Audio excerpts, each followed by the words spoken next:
Hello everyone, कैसे हो? तो आज स्टार्ट करने जा रहे हैं बीएससी सेमेस्टर 2 फिजिकल केमिस्ट्री का एक नया चैप्टर का नाम है थर्मोडायनेमिक्स। तो ये जो चैप्टर है वह केमिस्ट्री के फील्ड में बड़ा इंपॉर्टेंट है चैप्टर, नहीं या कह सकते हो कि ये साइंस के फील्ड में भी बड़ा इंपॉर्टेंट टॉपिक है। ऐसा क्यों बोल रहे हैं? क्योंकि सबसे फर्स्ट साइंस के फील्ड में किसी भी चीज का डिस्कवर हुआ था तो वो किसका हुआ था? थर्मोडायनेमिक्स का। इसी के कारण ये बड़ा इंपॉर्टेंट टॉपिक है, या कह सकते हो कि केमिस्ट्री का एक चैप्टर भी है। नहीं तो इसको अच्छे से पढ़ेंगे। और बता दें कि कुछ दिन से हमारा वीडियो अपलोड नहीं हो रहा था क्योंकि मेरा भी खुद का एग्जाम चल रहा था, तो मैं उधर बिजी था। तो अब कंटिन्यू चलेगा सेमेस्टर 2 का, ठीक है। तो आइए सभी लोग हेडिंग लगा दीजिए, थर्मोडायनेमिक्स लेक्चर नंबर 01। इस क्लास में बेसिकली हम लोग इंट्रोडक्शंस देखेंगे थर्मोडायनेमिक्स के बारे में।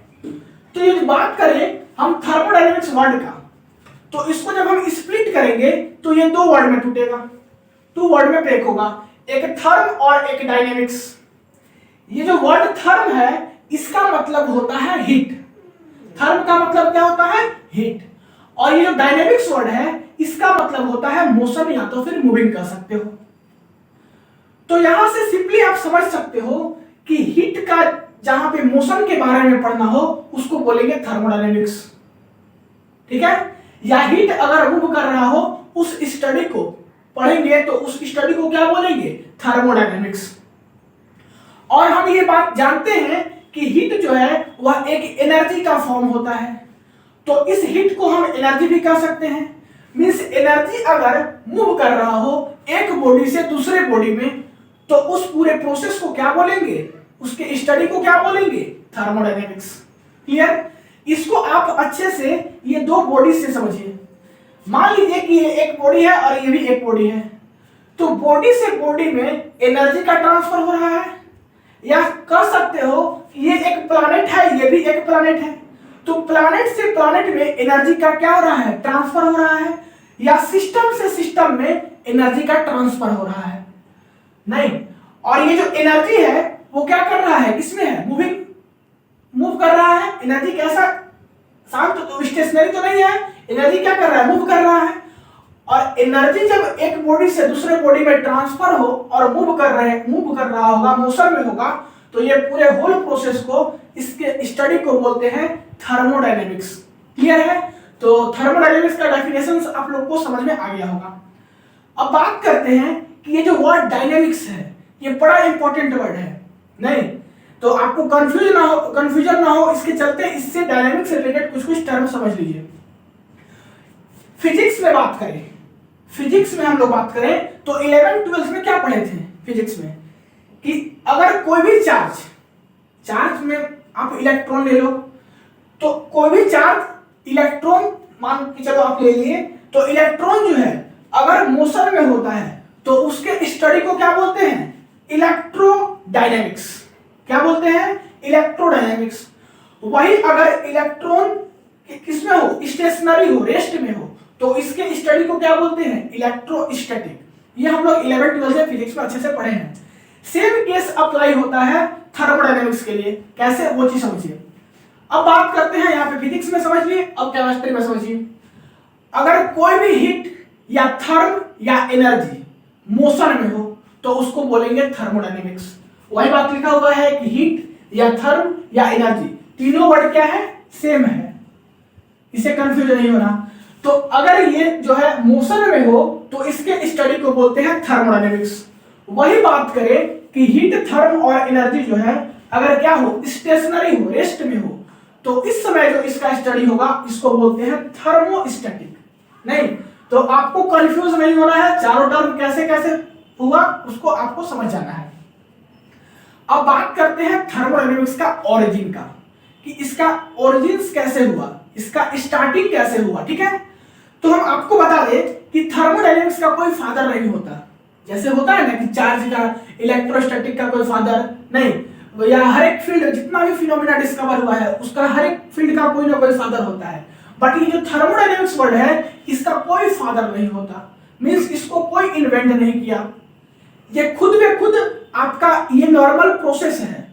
अब कैसे? ऐसा हम इसलिए बोल रहे हैं कि कि जब थर्मोडायनेमिक्स का इन्वेंशन हुआ था तो उस समय हमारा साइंस इतना इवॉल्व नहीं हुआ था, उस समय हमारा साइंस इतना ब्रॉड नहीं हुआ था कि इसका इन्वेंशन करने के लिए कोई जो है आदमी जो है उसको समझ सके।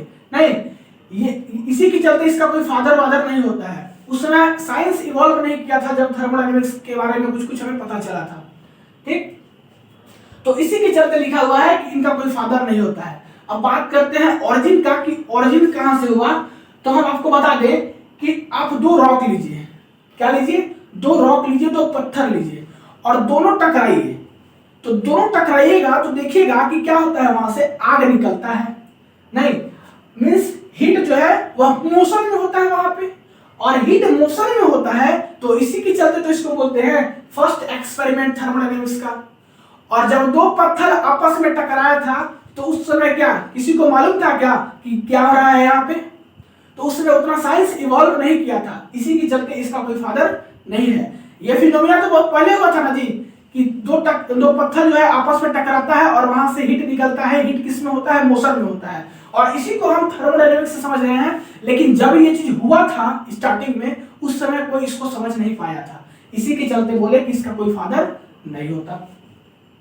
तो कह सकते हो कि फर्स्ट साइंस का जो डिस्कवरी था वो थर्मोडायनेमिक्स था, या इसका फर्स्ट इन्वेंशन जो था वो रॉक से हुआ था। ठीक है, बट इन प्रेजेंट टाइम, अभी के समय में हुआ क्या है कि थर्मोडायनेमिक्स को जो है बहुत अच्छे से लोग समझने लगे हैं, क्योंकि साइंटिफिकली ये जो है साइंस जो है बहुत ज्यादा इवॉल्व कर रहा है।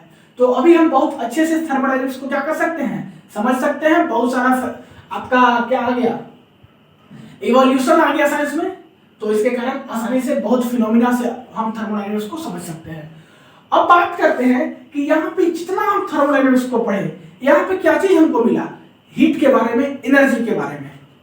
तो जानते हैं कि हीट एनर्जी होता क्या है, नहीं, हीट और एनर्जी होता क्या है। तो पहले क्या फिलोसफी, जब साइंस उतना इवॉल्व नहीं किया था, मीन्स 300-400 साल पहले, जब साइंस उतना आपका डिस्कवर नहीं हुआ था, उतना अच्छा से इवॉल्व नहीं किया था, तो उस समय कुछ कुछ फिलोसफर, साइंटिस्ट मत कहिए, यहाँ पे साइंटिस्ट भी हम लिख दिया है, साइंटिस्ट वर्ड थोड़ा सुटेबल नहीं होगा, फिलोसफर समझिए, जो कि थिंक करते हैं किसी भी चीज के बारे में, क्योंकि फिलोसफर तो उसमें हल्का फुल्का होंगे। तो फिलोसफर का क्या कहना था कि कोई भी मैटर होता है, एनी मैटर, आप कोई भी मैटर ले लीजिए, उसके अंदर जो है वह इनविजिबल फ्लूइड होता है। एक फ्लूइड होता है जो कि हमें दिखता नहीं है, किसी भी मैटर के अंदर इनविजिबल फ्लूइड होता है जो कि हमें दिखता नहीं है, और उसी को इन्होंने नाम दिया कैलोरिक। क्या दिया नाम, कैलोरिक। तो इन्होंने बताया कि किसी भी मैटर में जितना ज्यादा फ्लूइड होगा वो मैटर जो है उतना ही ज्यादा क्या होगा, हीट को प्रोड्यूस करेगा। कैसे बताया फिलोसफर ने कि कोई भी मैटर में क्या होता है, इनविजिबल फ्लूइड होता है, और इस मैटर में जितना ज्यादा इनविजिबल फ्लूइड होगा उतना ज्यादा ये मैटर, ये बॉडी जो है वो क्या करेगा, हीट को प्रोड्यूस करेगा। तो हीट को इन्होंने ऐसे बताया। फिर इन्होंने इसी फिनोमिना को और अच्छे से समझाया कि बॉडी हॉट और बॉडी कोल्ड कैसे होता है। ठीक है, तो इन्होंने दो बॉडी को लिया, यहाँ देखिए दो बॉडी है, टू बॉडी है। इन्होंने बताया कि जब दो बॉडी आपस में क्या होंगे, कोलाइड करेंगे या एक दूसरे के आसपास होंगे, तो क्या होगा कि यहाँ पे कैलोरिक जो होगा, मींस जो फ्लूइड होगा, एक बॉडी का फ्लूइड या एक बॉडी का कैलोरिक जो है वह दूसरे बॉडी की ओर क्या करेगा, माइग्रेट करेगा, और दूसरे बॉडी की ओर माइग्रेट करेगा। तो सपोज कि पहले से ये जो बॉडी फर्स्ट था ये क्या था, कोल्ड था, और सेकेंड बॉडी जो था वो हॉट था। तो जब कैलोरिक यहाँ से माइग्रेट करेगा वन फर्स्ट बॉडी से सेकेंड बॉडी में, तो ये कोल्ड था तो कैसा हो जाएगा, हॉट हो जाएगा, और ये पहले से हॉट था तो कैसा हो जाएगा, कोल्ड हो जाएगा। सेम फिनोमिना उसी के जैसा होता है जैसा वाटर के केस में होता है। वाटर एक कंटेनर से दूसरे कंटेनर में कब तक क्या करता है, ट्रेवल करता है, जब तक कि उसका एनर्जी लेवल सेम ना हो जाए। वही काम हो रहा है यहाँ पे। तो ये पहले के जमाने के फिलोसोफर का थिंकिंग ऐसा कुछ था, हम बता रहे हैं, आपको समझना होगा थर्मोडायनेमिक्स को पहले के जमाने में और अभी के जमाने में, दोनों को रिलेट करके देखना होगा, तब आप अच्छे से इसको समझ पाओगे।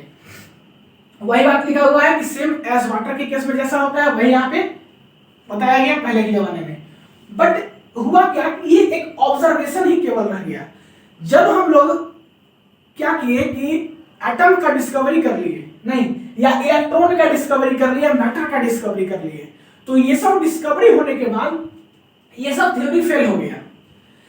एटम्स का, इलेक्ट्रॉन्स का और मैटर्स का डिस्कवरी होने के बाद क्या पता चला कि यहाँ पे ये जो मैटर है इसके अंदर कोई फ्लूइड नहीं होता। तो इसके अंदर क्या होता है? तो इसके अंदर फ्लूइड नहीं होता है, इलेक्ट्रॉन होता है। ठीक है, तो वही यहाँ पे बात बताया है कि किसी भी मैटर में क्या होता है? इलेक्ट्रॉन होता है और वही इलेक्ट्रॉन मूव करता है, ना कि फ्लूइड। ठीक है, तो ये कब पता चला? इलेक्ट्रॉन, एटम और मैटर के डिस्कवरी के बाद। और फिर बाद में हीट कंटेंट ये सब का थ्योरी भी आया, तो वो सब बाद में हम लोग पढ़ेंगे। तो ये था ऑल अबाउट बेसिक इंफॉर्मेशंस, नहीं, थर्मोडायनेमिक्स का। तो इसको फटाक से पॉज करके नोट कर लीजिए। अब जो है हम थोड़ा सा देखते हैं कि इसका क्लासिफिकेशंस और लिमिटेशंस थर्मोडायनेमिक्स का। तो फटाक से पॉज करके नोट कर लिए। 1 2 3 नोट कीजिए, नोट कीजिए, मिटाते हैं।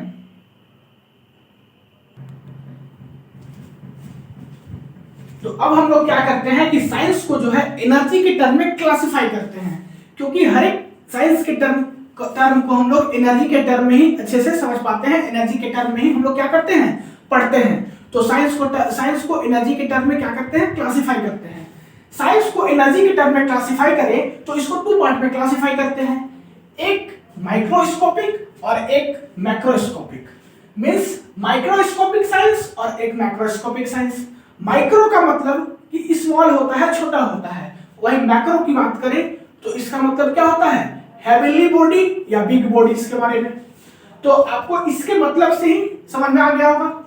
माइक्रो कहने का मतलब कि स्मॉल, मींस यहाँ पे हम स्मॉल थिंग्स के बारे में पढ़ते हैं। स्मॉल थिंग्स जैसे कि एटम्स में हो गया इलेक्ट्रॉन, प्रोटॉन, न्यूट्रॉन, पॉजिट्रॉन और भी बहुत सारे होते हैं। तो ये सब के बारे में जो स्टडी होता है इसको बोलते हैं माइक्रोस्कोपिक साइंस। वही हेवनली बॉडी के बारे में, बिग बॉडीज के बारे में, जैसे कि हो गया आपका Galaxy, planet, group of atom, universe, ये सब के बारे में पढ़ाई करें तो इसको बोलते हैं मैक्रोस्कोपिक। ठीक है, तो माइक्रोस्कोपिक किसको बोलते हैं और मैक्रोस्कोपिक साइंस किसको बोलते हैं, समझ में आ गया।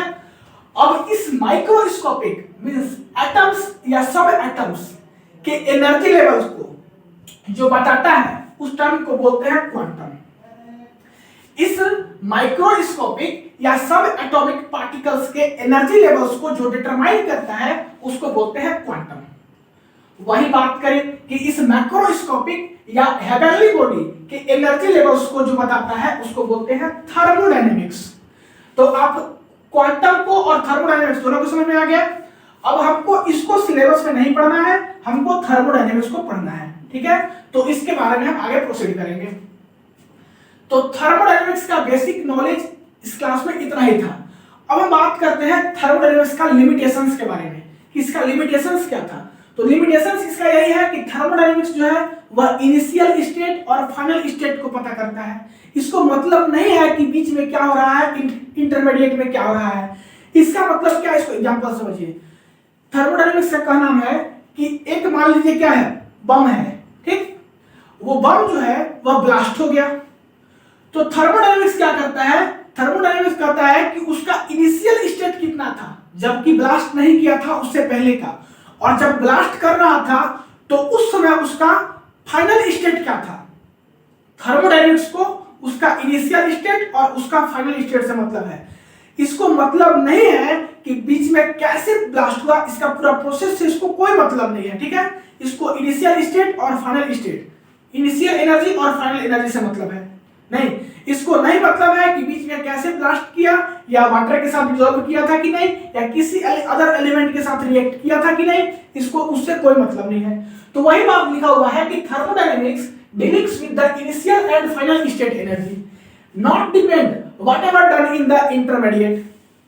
ठीक, इसका एक और एग्जांपल है, अच्छे से और समझिए। सॉरी, यहां पे एक ऑब्जेक्ट है, इसका एनर्जी है 100 जूल। कितना है? 100 जूल। कुछ देर के बाद इसी ऑब्जेक्ट को यहां पे ले आए तो इसका एनर्जी हो गया 20 जूल। तो कहता है कि थर्मोडायनेमिक्स जो है वह इनिशियल स्टेट और फाइनल स्टेट के एनर्जी को डिटरमाइन करता है।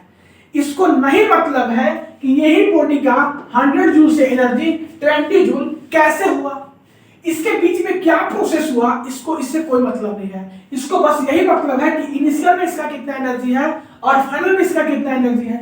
मींस ये जो है इनिशियल स्टेट को डिटरमाइन करता है और फाइनल स्टेट को डिटरमाइन करता है। इसको इंटरमीडिएट से कोई मतलब नहीं है। तो इतना सब कुछ पढ़ लिए, तो थर्मोडायनेमिक्स का एक बार डेफिनेशंस देख लेते हैं कि इसको डिफाइन कैसे करेंगे। Thermodynamics is the study of the relations between the heat, work and temperature and energy. Thermodynamics is the study of the relations between heat, work, नहीं, यहाँ पे एंड मत करो, यहाँ पे कर दो comma, heat, work, temperature and energy.